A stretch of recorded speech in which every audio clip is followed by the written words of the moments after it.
Hello friends, இந்த வீடியோவில் நம்ம பெயரெச்சம் அப்படின்னா என்னென்னு பார்க்க போகிறோம்.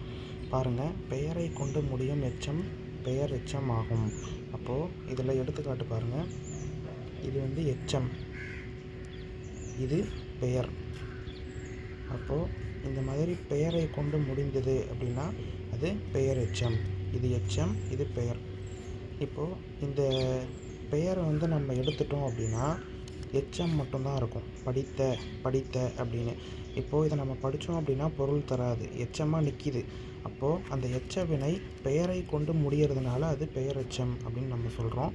அடுத்தது, பெயரெச்சம் 3 காலத்திலும் வரும். 3 காலமும் பெயரெச்சம் காட்டும். எடுத்துக்காட்டு பாருங்கள். பாடிய பாடல், பாடுகின்ற பாடல், பாடும் பாடல். இதில் பாடிய பாடல் அப்படின்னா முடிஞ்சு போன ஒரு செயலை சொல்கிறாங்க, அதனால் இது இறந்த கால பெயரெச்சம்.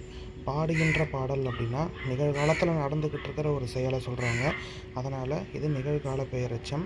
அடுத்தது, பாடும் பாடல் அப்படின்னா எதிர்காலத்தில் நடக்க போகிற ஒரு விஷயத்தை சொல்கிறாங்க, அதனால் இது எதிர்கால பெயரெச்சம். நம்ம பெயரெச்சத்தை வந்து ஈஸியாக எப்படி எக்ஸாமில் கண்டுபிடிக்கலாம் அப்படின்னா, இந்த மாதிரி இதை வந்து நம்ம வந்து பிரித்தோம் அப்படின்னா இத்து கூட்டல் அ அப்படின்னு வரும். நமக்கு சவுண்டு வந்தது அப்படின்னா பெயரெச்சம் அப்படின்னு ஈஸியாக நம்ம ஷார்ட்கட் ஞாபகம் வச்சுக்கலாம். ஸோ இதை வச்சு தான் நம்ம பெயரெச்சம் கண்டுபிடிப்போம்.